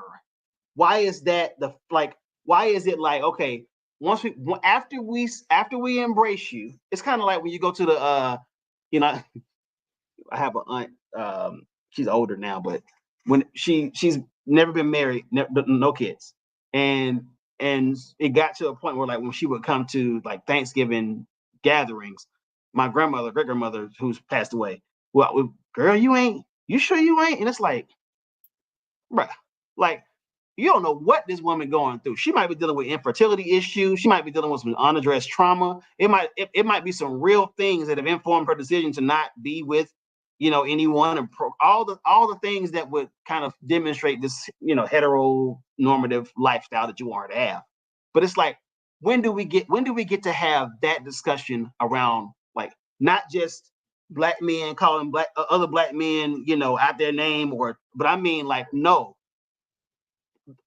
our relationship with our women matters. It's the most consequential. It's the most consequential, and we just don't see, like, there's a reason that somebody like Dr. Umar has never been, like, his sexuality has never been in question. You know why? Because he says a lot of things that are complimentary, rightfully so, to Black women. He affirms Black women in ways that they don't get affirmed in other parts of media. But his sexuality has never been questioned. Why? So then we have to say, okay, why do we weaponize that? Like, so we already know that Black men have a, like, if you were to put all the men in the room and say, you know, put it in a level of order, who is the most man, the most human in this group, and who's the most dehumanized? Black men would in most cases be in that firm, strongly dehumanized category. So we already know that this is what we deal with. So you know what you're doing when you call Black men gay. Like, you know what you're doing when anything can be construed. The way the man get out the Suburban, the way he walked, y'all, he had hip replacement surgery. Like, and here is the thing. Let's deal with the fact that there is an alliance, seemingly, of straight Black women and gay men, and yet when Black women who are straight want to insult a straight Black man, they call him gay. That's what I would have done if I'm Shannon Sharp. I'm going to turn it on y'all, because I know what I am. I know what I'm not, but I'm about to turn it on y'all. Why do y'all always go there about Black male celebrities? Why is it the first place y'all go? And then he can create this. That's dealing with it in a way that's like, you know what? I'm gonna live above the fray. When they go high, when they go low, I'm gonna go high. I get it. I get all that. But we gotta deal with this. Like, somebody has to, like, say, no. We're gonna park this train right here, and I'm gonna ask y'all the tough questions. I'm going to deal with your thinking, and why anything that doesn't fit the Black male caricature gets filed under gay, and not like 90s gay where it's like, oh man, that's gay as hell. But I mean, like, you, so the patterned shirt he has on means he sleeps with men. So we're gonna skip over, like, he's eccentric. We're gonna skip over, like, you know, he likes fashion. So, like, he sleeps with men? That's like it's such a reach. It is such a reach in most cases. It's a reach. And because you can't even, it's just like the body count discussion. I hate that men ask women what their body count is, because, like, you cannot verify that, sir. You can't pull up the cat facts and figure out, you know, what happened down there before you got there. So why are you even asking this question? That is kind of the equivalent of that to me. It's like always trying to make Black men something in our imagination when they don't fit whatever we think, like whatever this magical Black man is. It's like everybody but it's like there's a bump, and then Tyler Perry, and then there's the rest of the Black guys. You know what I mean? And it's like, if you're not fitting in these boxes, then you gotta be gay. You gotta be gay. That's weird to me. That is weirder. Go ahead. When did Eddie Murphy address it? When did Tyler Perry address it? But that's what I'm saying. So why does he feel the need to? Right. So why does he feel the need to address? He's a sports commentator, other than to play us. And as I already said, nowadays, one of the strongest groups is the LGBTQ WWW. Being gay is super accepted now. If you're white. So if you're white, it is. I mean, come on now. We got football players coming out as gay. We got professional athletes now who come out as gay. So it's not as bad as it used to be, right? Unless you're using it as a prop. And like I said, we can have the serious conversation, but we have to have it with somebody who is genuine in it. who can say something. We can't have somebody who is using us, and us, about us, I mean black people. They're using us to push their financial narrative. Because if he can get money from Roe because we start doing it because of him, which to me was a dumb idea, and that's why it's hard for me to take him serious. Should the conversation be had? I think there's a whole conversation. We're gonna do a show. We're gonna have two women on the whole. I mean, because to me, these are grade school level. These are grade school level Jones. Oh, it's kind of like calling somebody fat. If they fat and they accept it, then what? There's nothing. What's once you know who you are, can't nobody hurt your feelings. So if you gay, accept it and move on. Society now will accept you as gay. I mean, we got gay people in the white who voting in the office now. Because once they just voted transgender, so it's not as stigmatized as it used to be. Unless we needed to work for us. Let me park it. Let me park it at the fat piece. So there's fatness is more accepted. So being a fat person will get you in more doors than being a gay black man who presents heterosexual. We have been conditioned to shame people who shame fat people. We have not been conditioned to shame people who unduly shame black men or create conjecture and narratives around black men's sexuality. I have infiltrated this group. I dated him group. I've infiltrated this group. And I promise you, almost 70% of every male that's posted in this group, they say he's gay. That's a problem. It's not though. It's a problem because why would you use something that is so that you know is so jolting, like to the like just what it means to be man, and then create a cloud of suspicion. I call him in bed, but I mean like I know that if I say this, okay, the first thing is like he's broke. Okay, he broke, fine. But I promise you that next one, when broke don't land, you gotta land on gay. And it's like, but if you know the playbook, again, why go to the group? It's no different than I'm in the Kevin Samuels group. I have an agenda for that group, by the way. Right. But in the Kevin Samuels group, as soon as a woman posts, the guys go in on her about what she ain't worth in this and this and this. Why come here to say anything if you know the group is built toward demoralizing your group? It's a form of self-abuse. You might as well say, hey, I'm suicidal. I like the pain. When they had the group, it was comical to me because white people are hilarious. When they were complaining about the Black Mermaid, there was a whole group of white people complaining, and you got black people going there trying to defend and getting mad because white people are calling them out. The group is meant for white people to talk shit about black people. So why go there? You can't change the minds of those whose mind can't be changed. So you're fighting a losing fight. When I meet people who say they don't like cops, I don't sit there and try to convince them, hey, I'm different. You've already got your mind made up. Now, eventually, a lot of them have come back to me and they say, hey, man, you did it. So when they come back to me, we can have a conversation, but I'm not trying to change what they think about cops. I know what they see on TV. I know what's said. I would be a fool not to, but I can't let that affect me and what I do. We know that it's going to be called. The minute a girl try to holler at us, Philip, I'm sorry, Theo, the minute we're interested, right? And if we ain't interested, we gay. Because a man will hit any woman. But see, all she's telling me is about her life experiences. They have no bearing on me. And we can't let other people's ideas or thoughts about us rule us, because then that makes us the weaker sex. And we're buying into that. Because people can say what they want to say.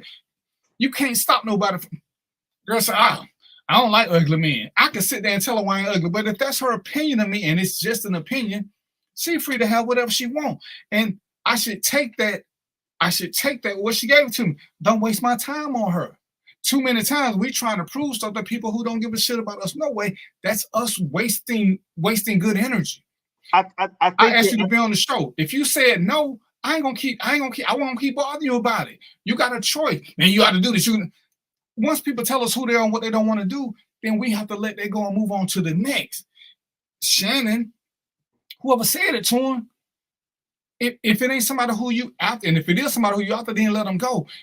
Because they already, you don't want them. I don't need to try to prove it because, so if you after, and I'm just using J-Lo, then you plan to take a sex tape with Michelle, she still don't get you because now she gonna say you got a woman. So now you're a player. So what are you gonna win by this? If this was the attack that was levied upon you? See, when I talk about the system, and we got to get ready to go, it's almost 8:00. I can tell people why black people can win in the legal system. If you give me enough time and listen to me. But if you don't believe that the black people can ever win, then nothing I say will matter.